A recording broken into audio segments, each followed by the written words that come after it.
Baltic. But now it is my pleasure to give floor to Raido Kivikangur, the Chief Technical Officer at Rail Baltica Estonia, who has more than 10 years experience in the project and is responsible for planning, implementation and managing of all the project management activities in Rail Baltica Estonia. Raido, the floor is yours.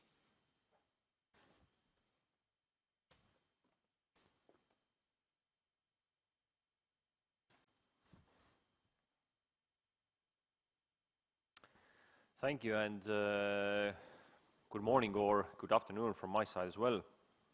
And as said, we will start with the country-specific overview, what is the current situation, and we will start from the north, and we will start from Estonia. As the previous presenters have said, then we are not only finishing design stage and we're entering to the construction stage, then we are already in the construction phase. And from the Estonian point of view, then we have divided it into sub-projects, of course the main line, the passenger terminals, the freight terminals and all other supportive projects by the end of the day. What is actually quite significant and important to mention is that where are we at the moment. And as we are at the end of 2022, then it's a good time to look at the mirror and what is the situation today. As you can see that we have less than four weeks remaining this year, then we can already see that the investments we have done this year, they are a lot bigger than we have done in the previous years combined. And that's mainly due to construction contracts. And if we take a little glimpse at the next year, then you can already see that the next year the budget will increase more than half what we are expecting this year. So we are strongly on the construction phase, and the speed of the construction will increase within the next years. To go in more detail with each of the projects, then to start from the field, start from on-site, then we have already finished 8 construction objects regarding ecoducts, regarding road overpasses. And to add, then we have also completed 8 high-voltage crossings across the Rail Baltic project.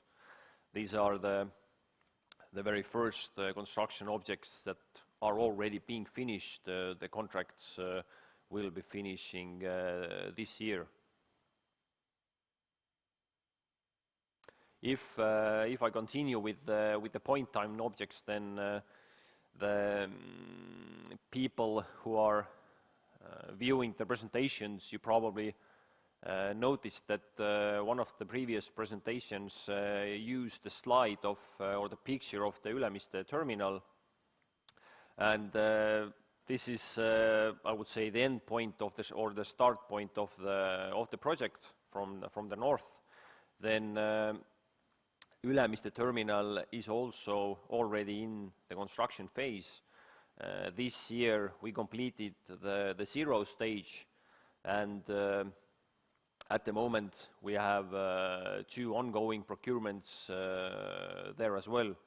And if we are talking about the Ülemiste's passenger terminal, then we are talking about 1435 network, 1520, we are talking about the bus station and all other abilities to move. So this is going to be the connection point for different modes of modality.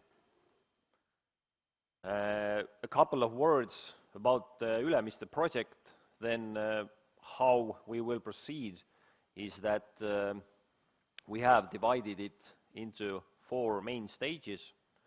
As I said, the first stage is relocation of the 1520 existing network to make space for the Rail Baltica lines, and this tender is at the end of its course, and we're hoping to sign the contract within this year.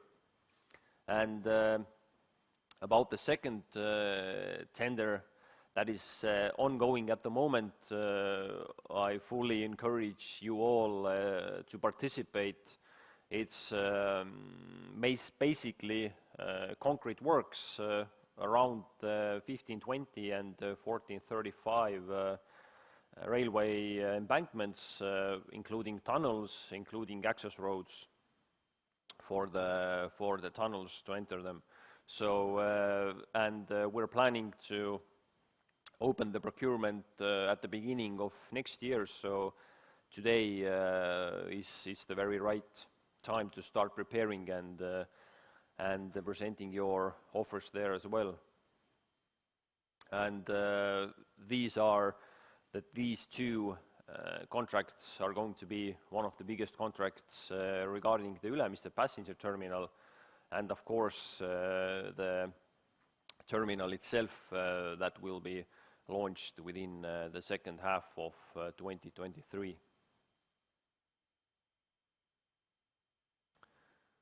Continuing with the point-time objects, then as I said that the beginning and the end point for passenger is Ülemiste, then from the freight point of view, Muuga terminal is the other side, the end or the starting point. And as you can see that in case of Muuga, we are drawing 1435 network into the existing 1520 port, and the main idea is also to combine different gauges and different gauges within the port to be able for the operators to use different networks to increase the mobility and to increase the speed of the goods. In case of Muuga, we're having 3 stages on the project. The first stage, which consists of more or less again the concrete works, the level crossings and the intersections, then the plan is that we are going to launch this procurement hopefully this year or at the beginning of January. So that's the time scale, and its estimated cost is around 15 million. And the 2 other stages, which are the 1520 network relocation and building the Rail Baltica lines there, they are the 2 other stages also with estimated cost around 50 million. An important topic to mention is, as previous presenters said, that the design on the main line is still ongoing. Then the point-time objects, I'm talking about the terminals located on the tracks, about the infrastructure maintenance facilities located also on the tracks. They are highly dependent from the schedule of construction of the main line. As an example, that there is no point of starting to build this, for example, the local passenger stop today, finishing within 2 years, if we know that there will be some kind of years to come when we have the mainline railway construction. So the idea from our side is that we aim all the local stops at the same time where we are building the main line, and the idea is that when the main line is going to be finished, then in a similar time scale, all the point objects will be finished as well. Pärnu passenger terminal as the second international terminal in Estonia, then as I said, the design will be finished this year, and we are starting the procurements hopefully in the 2024, also because this is mostly due during the delay of the main line design at the moment. And a couple of additional point objects from our portfolio, then the other freight terminal located in near to Pärnu, we're also closing the project stage today, this year, and we're starting to build in the first stage as a material depot, we're planning to launch the procurement at the beginning of next year in January, in February, and this will act as an opportunity for the mainline construction companies to use it as a storage place. And the terminal itself, it will need a dependent decision how and when and on what conditions we will move forward with this. But as I said, it has to be ready as the main line construction will progress. About the main line itself in Estonia, then from our side, I would say the biggest news today is actually, I'm able to point the pointer here, that yesterday from here, yesterday we launched the very first construction procurement regarding the main line. It's 10 kilometers of embankment works, melioration works, bridges, all utilities related with the section. Superstructure, ENE and CCS are not part of the scope, but all embankment works are fully part of the scope. And within this year, we are also publishing another section. It's a bit shorter, but from Ülemiste to Soodevahe, we're also publishing this main line tender this year. So from our side, this is a significant milestone, because we are, in addition to the road overpasses, aqueducts and voltage lanes, we are already having the procurements for the main line as well. And of course, as the design will progress, we are fully ready to move forward with the other sections as the projects will be finished.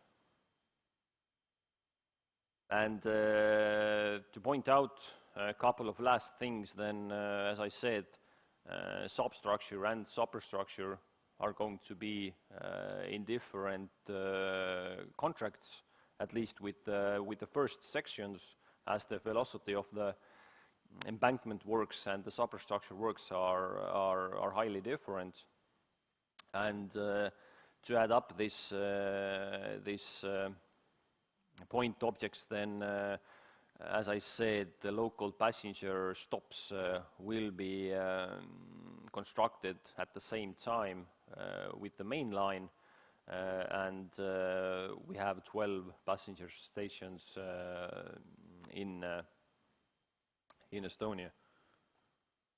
And the final slide from my side, just to put it in numbers, then we have a bit over 45 million contracts signed at the moment. We are having procurements at the moment, there are ongoing procurements almost 136 million, and at the moment, in addition, we are preparing quite in a similar amount of procurements as we speak. And what our goal today is that next year at the same time we will have a construction portfolio around 267 million. So if we compare it with today, then quite a significant growth. But with these kind words, I would wrap up my presentation. Well, thank you, Raido, indeed. And I think it's the industry day participants can only sort of sit and write down, yeah. But the presentations will also be available.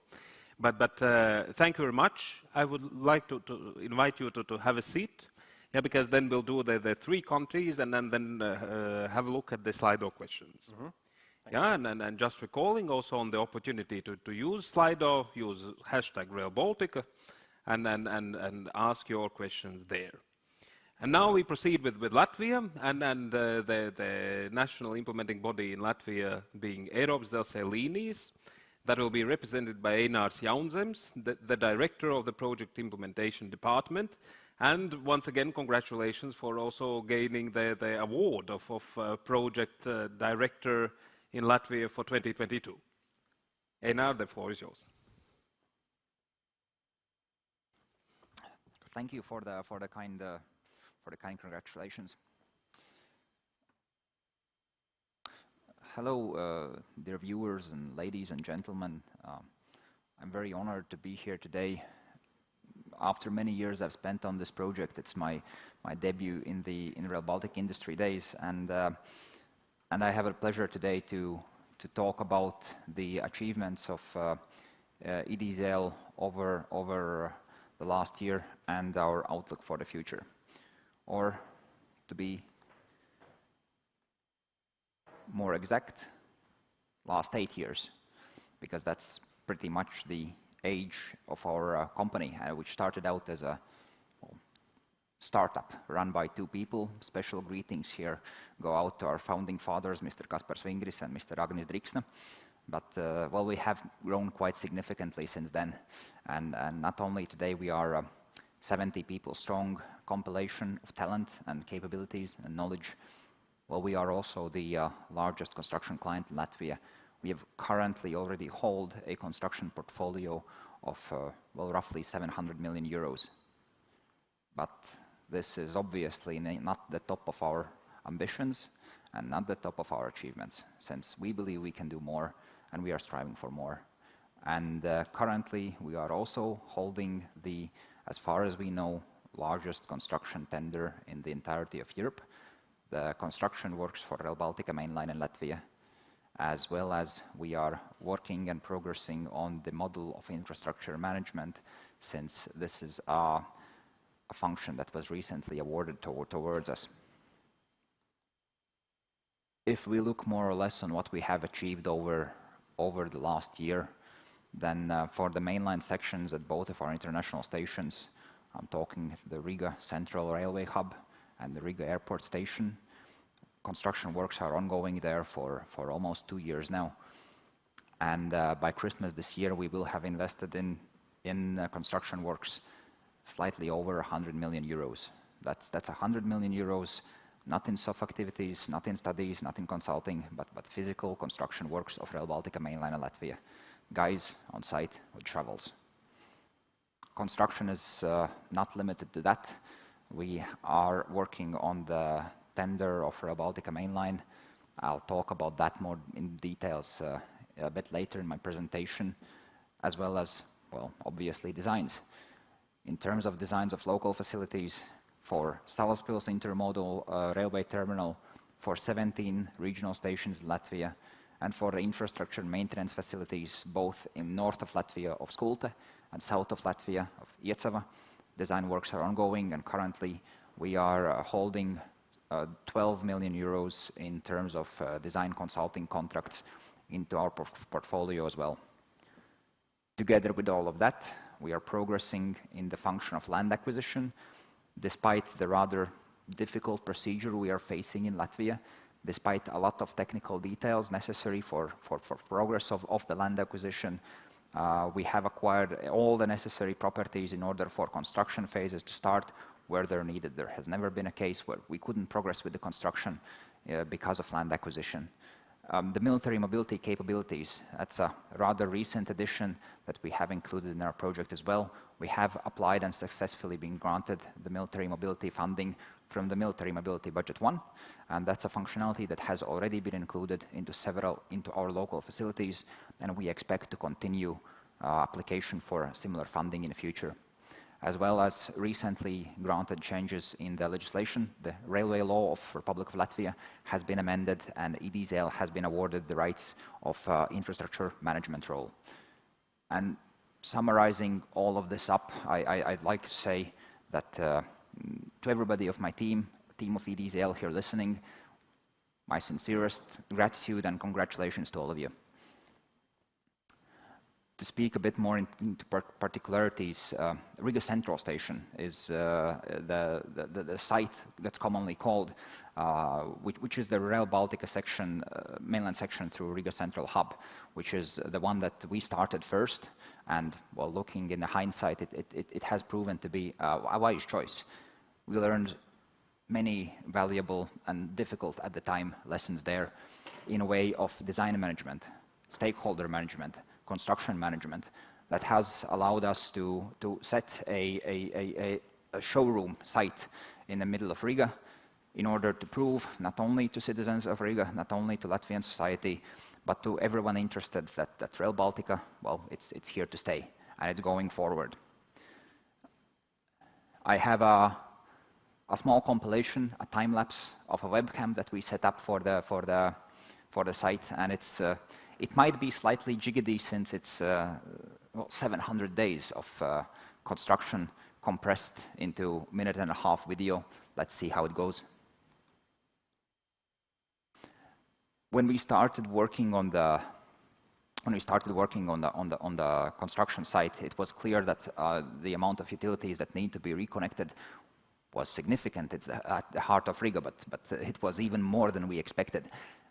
Especially considering that we have to work exactly next few meters from working railway all the time that cannot be stopped, not for a single day. And every operation of every railway part and every operation of every street has to be ensured 24/7 every day for 2 years. We discovered and we removed a Soviet-era nuclear war bunker that was beneath the station in case a war broke out with the evil Americans. Well, the bunker is not there anymore, but it took a lot of work to progress. And when you see the middle of the year approaching, this is end of the previous and beginning of this year approaching. This was when we really had set up the necessary area for the works to progress, for the works to commence. And since then, it has been pretty much straight playing field, and that's a common theme for construction in general. I will touch this later on as well, that once you set the ground rules, the construction from that point onwards is quite smooth and quite straightforward. It's like well, we sometimes compare it to a horse racing. Once the horse is on the track, the horse can run, and the horse in Rail Baltica Central section is already running for quite a good speed now.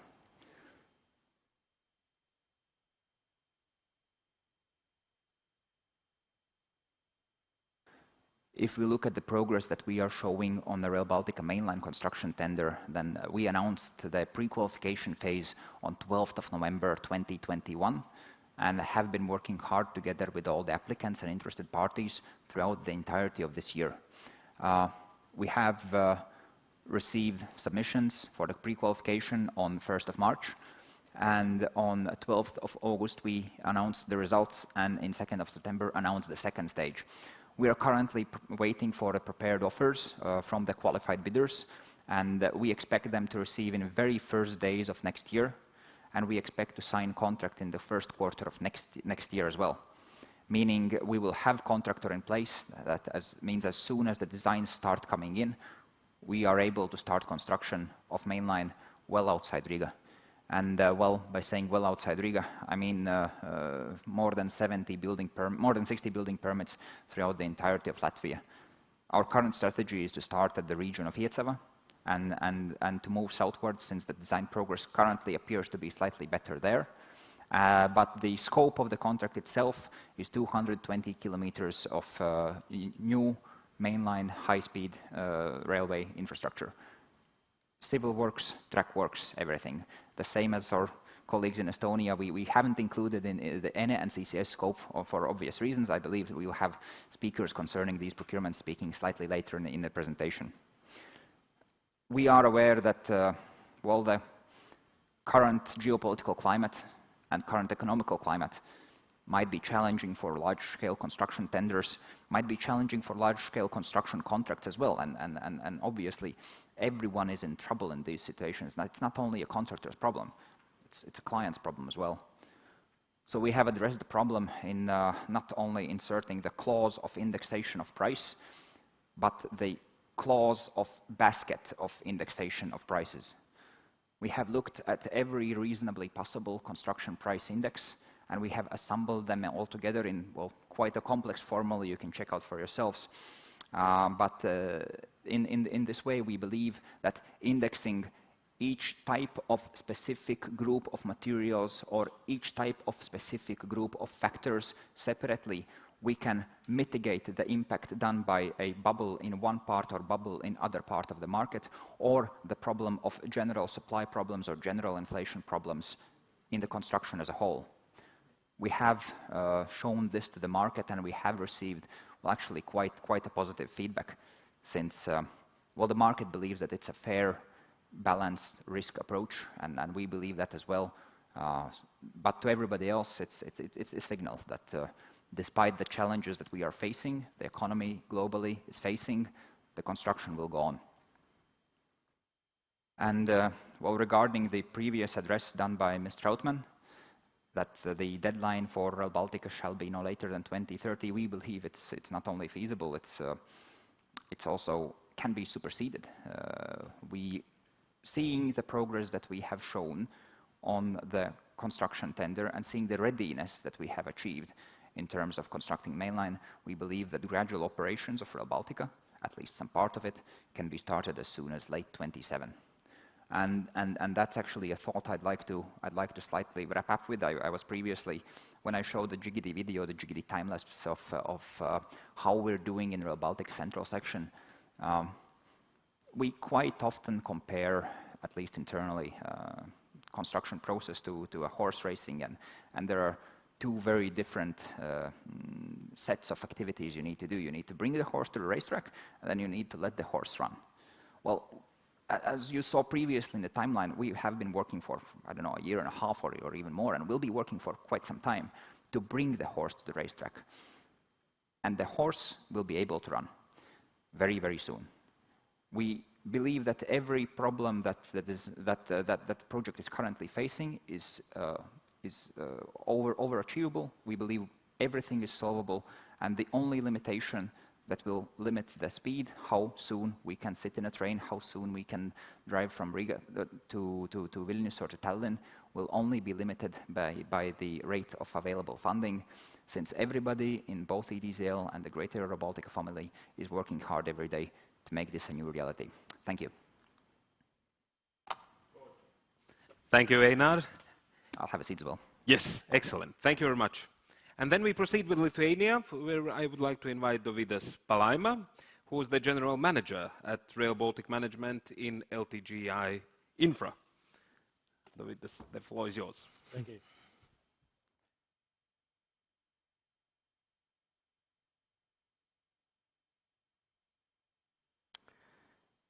Honorable guests, officials, dear partners and associates, I'm Dovydas Palaima, the new manager of a Rail Baltica project in Lithuania. And I'm really happy, and it's my pleasure to be here today and discuss with my associates whom I just met about the progress we have made in our countries.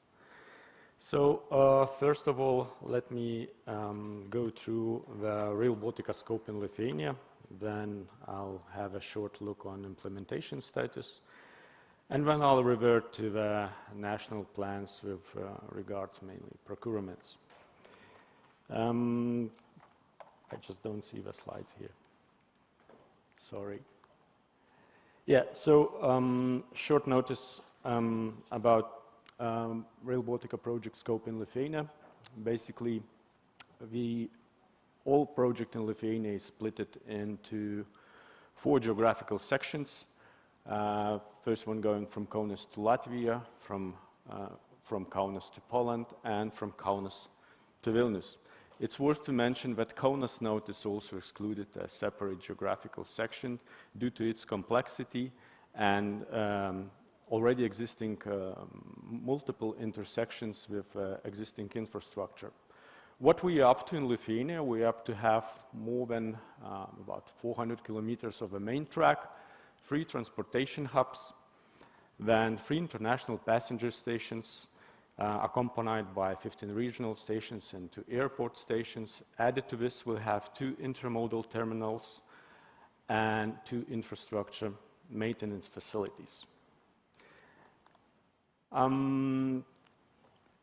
It's worth to emphasize that in Lithuania we are entering the intensive construction phase. Due to this fact, we are consolidating our resources as well as we do execute multiple, let's say, assignments and multiple processes in parallel. I would say we are learning on the fly and are expanding our own team substantially over the next 2 years. We will grow probably tenfolds. Construction works already started in Kaunas-Latvia border section with regards to the construction strategy. As you can see, the line is mainly divided into 2 design sections, whereas every design section is still divided in 4 design priority sections.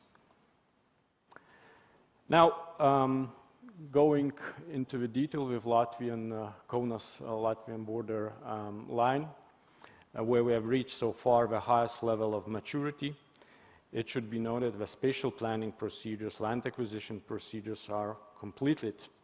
Design phase is still ongoing. However, as mentioned before, we have entered the intensive construction phase, and already 80 kilometers of access roads is established. We have begun and launched the construction of the largest bridge in the Baltic states. This construction has already started. Still this month we will sign contracts for construction works of 28 kilometers of embankment, and we'll announce the tender still this month for another 48 kilometers of construction works. Going into more detail in terms of contracting, as was said before, you can see we have in DPS 2 and DPS 3, we already entered the contracting phase, and in DPS 1 and DPS 4, we have tenders under initiation, which will be announced in the nearest months to come. Being even more precise about our procurement plans, it should be noted that under current dynamic procurement system, we will have, as mentioned before, 2 tenders, even 3 tenders announced. So this refers basically to lines number 2, 3, and 4. What's so more to mention here that about a few months ago we announced the new dynamic procurement system for about more than 100 kilometers of embankment and related structures with a total value of more than 1 billion euros. And we are highly inviting all the relevant market players to submit their qualifications. Going further, we are entering the Kaunas Polish border section, whereas special planning procedures, tenders for land acquisition and tenders for design services are still ongoing. These are expected to be finalized in the first half of 2023, and the construction readiness for construction works should be attained at 2025. So far we have no relevant new tenders foreseen for this section. However, as mentioned before, ongoing procurements will be developed further. With regards to the implementation status in Kaunas Vilnius section, situation is more kind of alike like in the Kaunas Polish border section.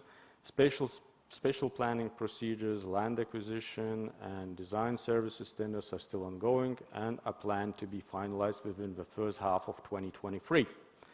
The construction stage is in this geographic field section foreseen for 2025.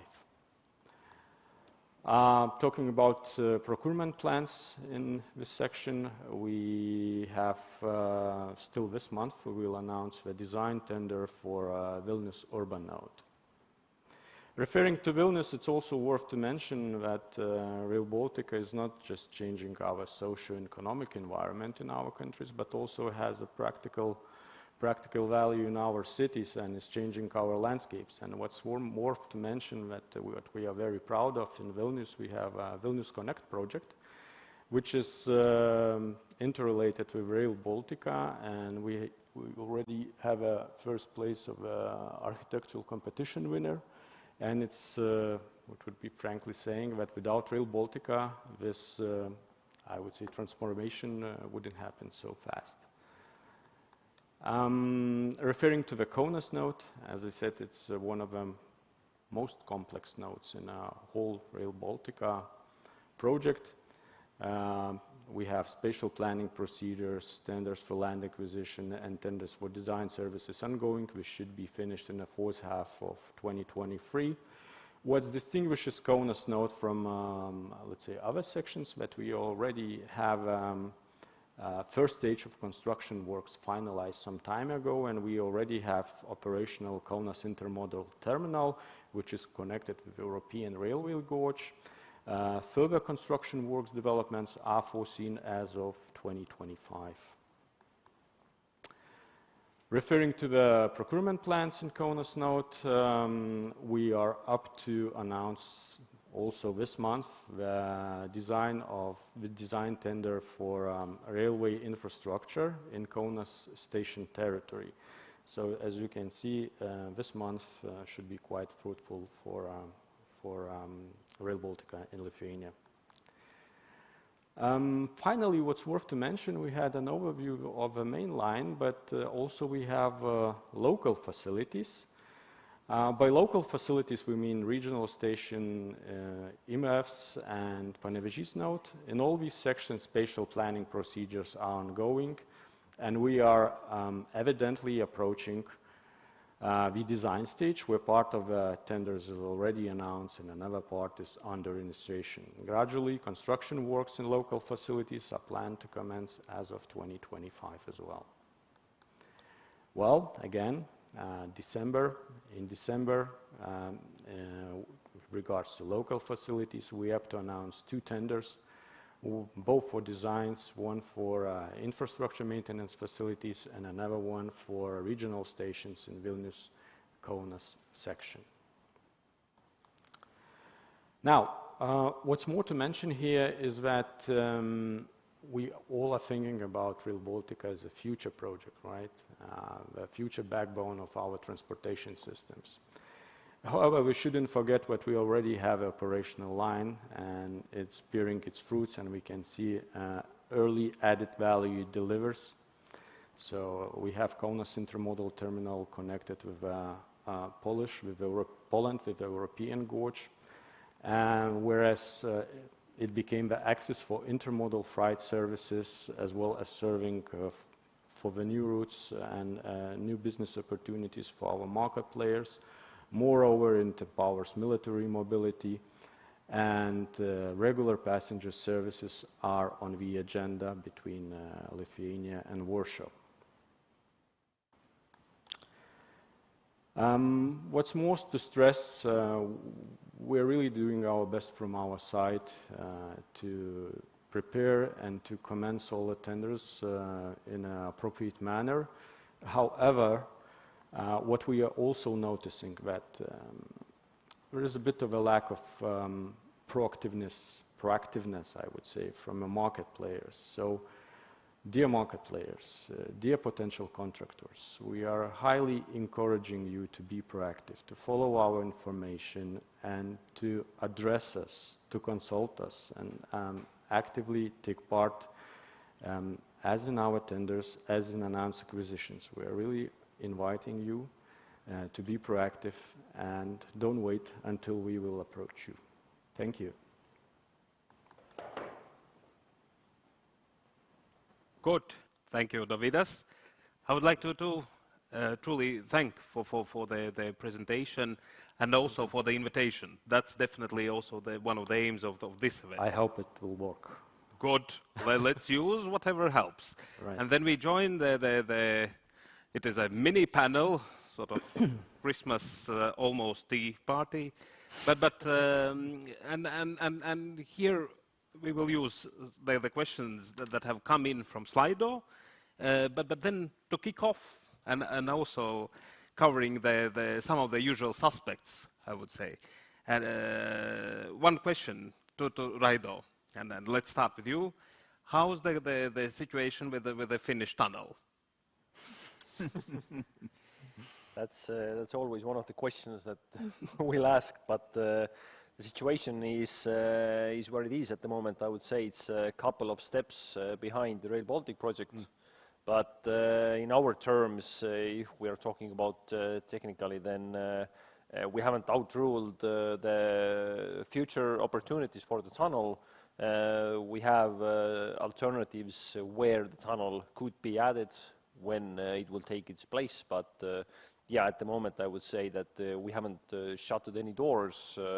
We have let them open, but yeah, it's probably 2 or a bit more steps behind our project. Good. So, just to confirm that we are not yet building it, right? Not yet. Yeah, not yet. Good. For Einar, and of course, this time lapse, I think, very nicely reflects the progress that has been taking place, and you mentioned from one side there's also physically, from one side there's operating railway, from the other side it's the Ministry of Transport. Yeah, but perhaps not on that point, but still, also engineering-wise. Yeah, what is the most interesting element or your takeaway or experience in this complex structure in urban environment? I mean, engineers are funny people. The things that we found interesting is usually the things that other people find difficult. So what is difficult to do for us or challenging for us,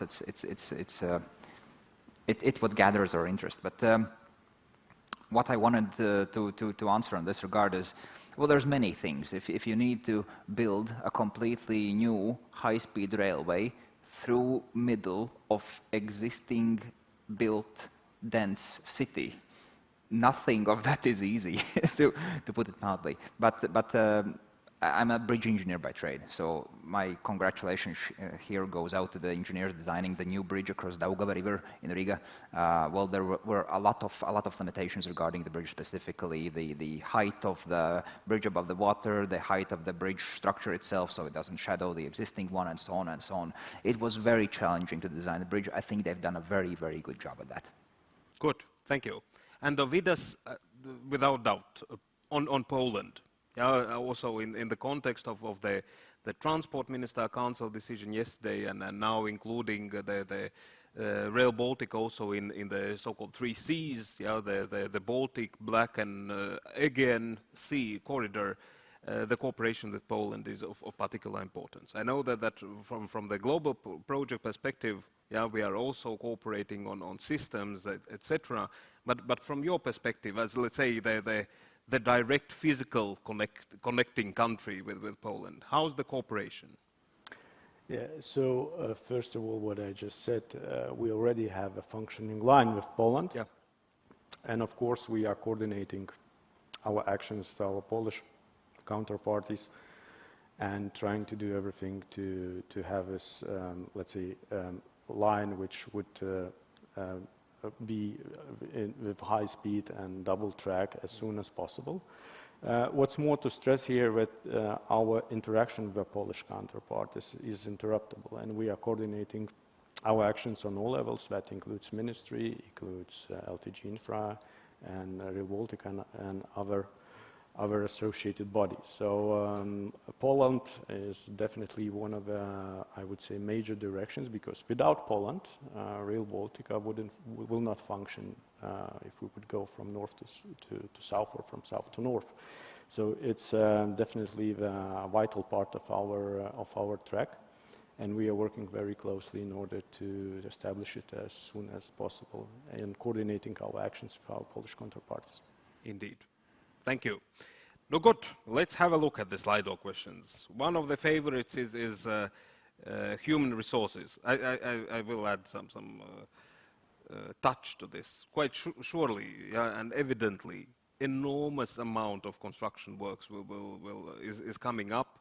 Mark Philip also will speak it after the coffee break. But on the human resources, will there be sufficient workforce? And Dovydas, perhaps? You mean a workforce in our office? No. We live on dream and inspiration, of course, but well, I think also on the contractor's side. Yeah, I get what you say. I think it all refers to planning. That's what I said. We are inviting market players to approach us as sooner in order for us to have a proper planning and a proper communication, and in this way to reach the highest level of effectiveness in implementation. So due to that, we need to really concentrate on the planning, know the market scope, know what players do we have, know what kind of possibilities we have, and this put in line with our building plans.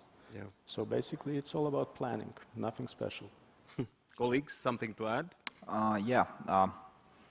I think the workforce itself, the question of workforce, it's a little bit simplification, since in major construction projects it's a little bit more complex than that, since well, okay, you need many guys on site with shovels, to speak broadly, but those guys to work, they need their shovels and their sand delivered. So the construction itself, it's a large and complex mechanism that with sort of entangles a lot of industries outside the site itself. So we're not only here looking at a workforce problem, we're looking at a general industry capacity across sets of many industries.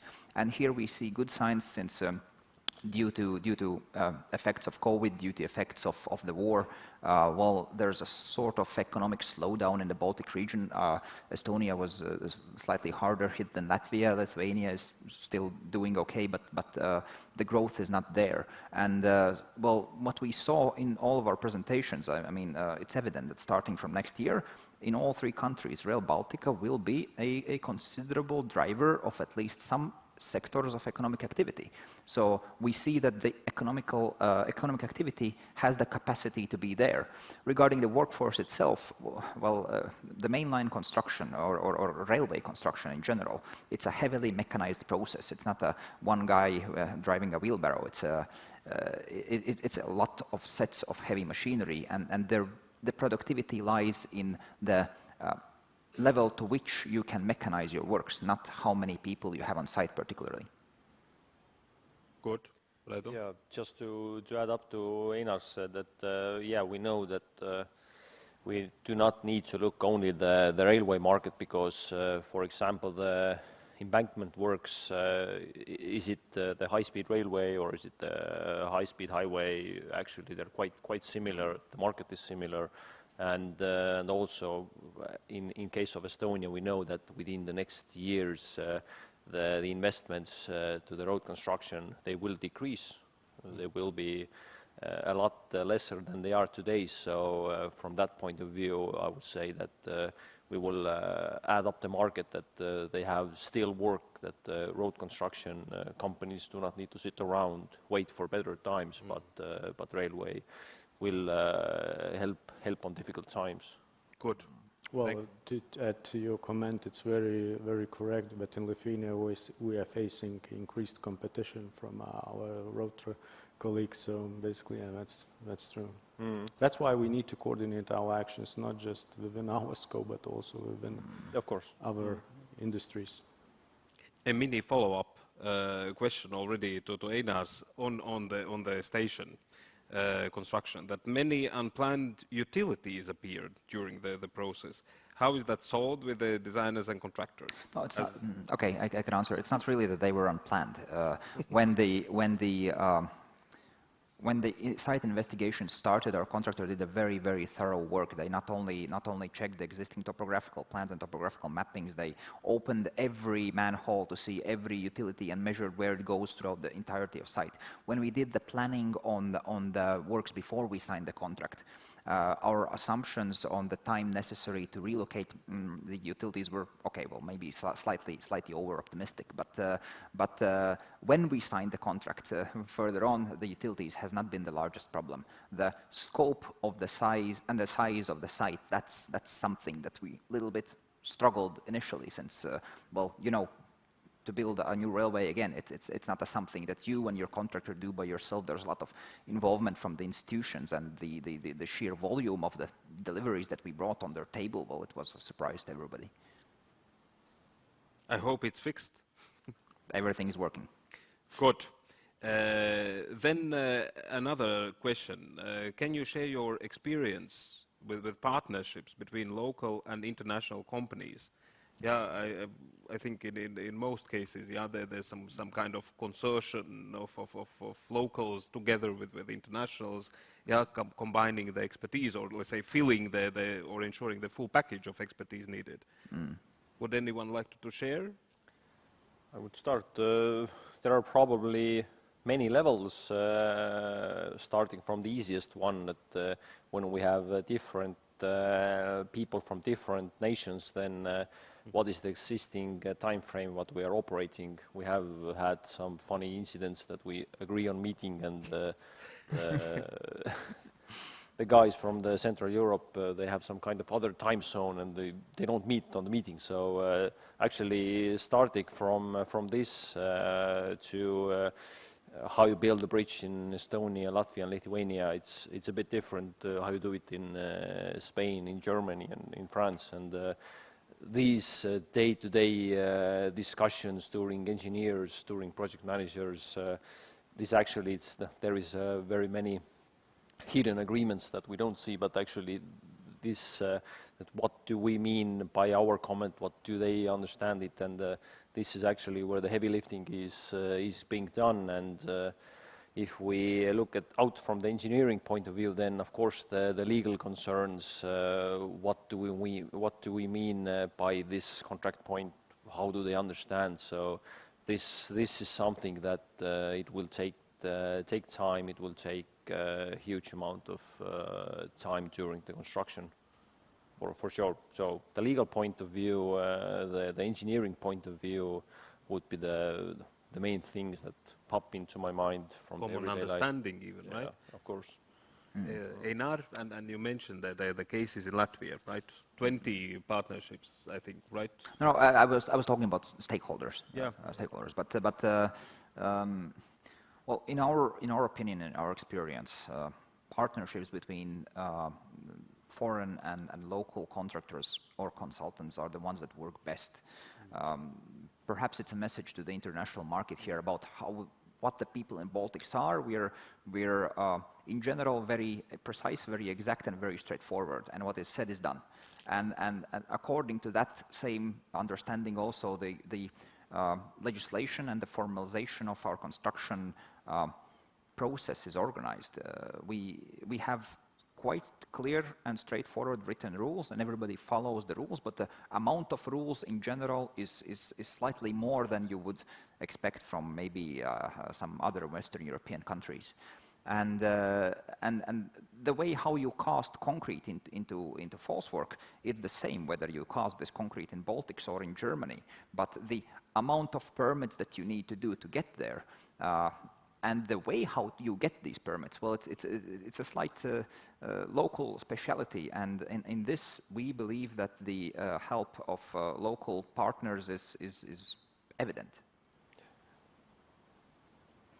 Yeah, so just added to your comments, colleagues, all these, let's say, cultural differences, we find it as a colorful, you know, addition to our daily joy.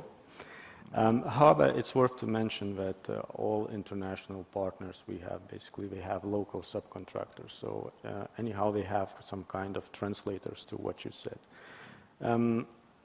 For foreign large players, it's important to understand what you said, that we might consider Baltic states as, well, one region, right? But if you would look closer, there are substantial legal differences in some cases. Yeah. And what works in Lithuania can't work in Latvia, or what works in Estonia can't work in another two countries. So it's very important to understand for international players that still this is a single project, single market, right? But some legal issues do exist, and it's very important to have local translators or subcontractors which might lead the way and help you to navigate through all these, let's say, peculiarities. Indeed, and let's say also from seeing at a global project level, indeed, yeah, that is the best combination. But of course, yeah, the homework needs to be done. But if you're asking about substantial differences between local and international players, I might say there aren't any. Problems are the same. Good. It's not a problem, but however, but it's I'd say more than a bonus for contractors, especially the level of design that they will receive at the from the consultant in general is more detailed than you would expect in Western Europe. Good, and I know that, and it both works on both ways. Being a supplier or a consultant in Rail Baltic, that is a nice point on your CV. Yeah, so also thinking strategically in long term, both for the Baltic companies, but also for the internationals. Yeah, because of the specific nature and the unique nature of Rail Baltic, go for a nice point on the CV. Good. A little bit on a different topic, but it pops up in several points on the employees within Rail Baltic. Yeah. How we, and I think that is a question to all four of us, or let's say the companies in the project delivery organization. Yeah, do we plan to attract? What expertise do we look for? And also, do we look for international expertise? And I can say that in RB Rail, yeah, I'm quite sure that there's at least 10 plus nationalities already working. Yeah, there's evidently, and I think it's also, as Dovydas mentioned, on the expertises, yeah, that for example, there are some that are excellent and also sufficient, and we can cover it with the Baltic resources already, and then there are some, especially for the railway systems, yeah, the consolidated materials, yeah, where perhaps we lack the expertise in the Baltics, and therefore also on our team there are international partners and colleagues already on board. Yeah, but and how to find where to what are we looking for? I think it's go on railbaltic.org. Yeah, it's also linked with each of the national implementing body web pages. Yeah, and I think the information is easily to be found. But perhaps some other points. We're almost constantly hiring. Yes. And we have international colleagues working in our company as well, and probably this will be the case in the future. So, yeah, follow what Jirza just said, and you'll be fine. In Lithuania, as mentioned, we probably will grow tenfold within the next 2 years. Yeah. Whoa. And basically, we are concentrating on project managers and engineers because we are entering the intensive construction phase, and that's where we need to really have our stronghold and do processes effectively. However, referring to the international expertise, which we might be lacking in the Baltics, yeah, definitely we see these kind of spots, and one of those could be expertise in high-speed railway, which we don't have because we don't have such experience, we don't have such specialties. So this is just one example where we are, or where we might approach international market for international expertise at this point. Just one additional comment. Of course, we need international know-how within the project for sure. What we have also experienced is that one, 2, 3, 4, or 5 people who have left their home country for 10 or 15 years ago. They have the knowledge, the passport says that they're Estonians, for example, and they're coming back because the project is within their home. So also, in addition to get the national experts, we have also already having experience that the talents are coming back home, contributing to the project. So that's also one additional side to mention. Yeah, definitely. Thank you for raising this, colleagues. On a, I would say, on quite a different dimension, where did it go? The connecting railway services to the local and regional public transport. What's the plan? Yeah, so we are of course focusing on construction and also, as Agnes mentioned in the introduction point, we need the infrastructure. Yeah, as the basis, but we can also not forget what's happening around to build and develop the economic, the security corridor. So thinking on let's say integrating Rail Baltic in the transport system in the Baltics. Mm-hmm. Well, the regional stations that we are now designing, well, they're not really stations; they're local mobility hubs, and they are the design task that's given to the consultant. It includes not only the station itself, but the surrounding area that would include what we currently believe to be the necessity for or the needs for the future mobility, meaning the public transportation, the micro-mobility tools, and etc. So that's the infrastructure will be there, and then the question is how to integrate that into the local mobility vision for the municipality, and there I believe not only the implementing body responsibility, but also commonly RB Rail and the municipality itself comes into play, since we will have to find agreement on how to make this work, how to make sure that people from bus transit system can step onto the train and get to Riga or from Riga easily.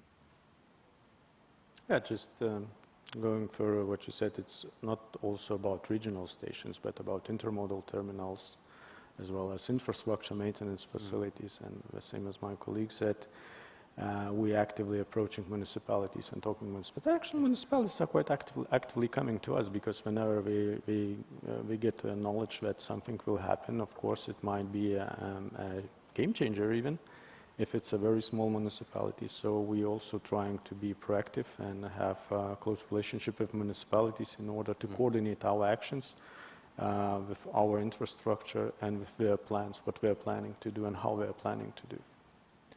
Yeah, just because the very heavy lifting has to be done also by the local municipalities who are responsible for the specific regions, and from our experience, actually the local municipalities are very keen in developing the infrastructure across the railway, and also one of very important topics that we're not going to the local municipalities or the private owners that we need your backyard to build a railway. Mm-hmm. We're saying that, yeah, we need it, but there's a station from, I don't know, 5 kilometers, 1 kilometer from you, the local municipality, and with us in cooperation we will see where the bus can stop, where it can turn around, where you can put your bicycles, all these details, and this is where the interaction comes. And in Estonia, the detailed planning is the tool where you can solve all the questions, how to integrate the stop within the surrounding area. And then I will complete our discussion with a little bit tricky or sensitive question on are the Baltic states, and then you also mentioned the municipalities, are we ready for large-scale construction? We are already doing it. I mean, like I said, by Christmas this year, we will have built around 100 millions of Rail Baltica. I think that's the proof is in the answer, yes. Good. I would also say that we are ready, we're waiting for it. There are many things that will need extra attention. For example, local roads. Yeah. When we're starting to draw materials from one place to another, the local roads will be a topic for sure, if you ask the question. But I would say we are ready, and the cooperation is the key with all aspects. That we need some kind of agreements, local general agreements with the people who will be affected. So this is gonna be the key point. Good. Dovydas? Well, the same as colleagues mentioned, we are not ready. We are doing that already. I mean, we are already entering the intensive phase of construction works. One of the, I would say, my biggest concerns are how to interact in a proper manner with the market players in order for them to be ready to approach us and to be ready to deliver. That's where I see the tricky thing, and basically for that we need more closer communication or some new scheme of interaction, how we can do it. Yeah. It's not about that we are ready or we are not. We are ready. I'll just revert to the same issue. It's planning. That's all. No, good. Gentlemen, thank you very much. We, of course, need to work on women in rail. This is my second panel in 2 weeks, only railway men, but of course, thank you very much for joining and also for the presentations. By the way, on the presentations and the materials and also the videos, and I heard that the interest is so high that on some of the social formats it's sort of not going smoothly, but so it will be available on the project website, the railbaltic.org. Yeah, I'm quite sure that also in other sources, but so the video, the recording, the presentations, also answers to the Slido questions. Yeah, so that's as a nice package also for after the today will be available online. Good colleagues, thank you very much. We take a slight coffee break until 1 o'clock. 1 o'clock Riga time. What is it? Standard?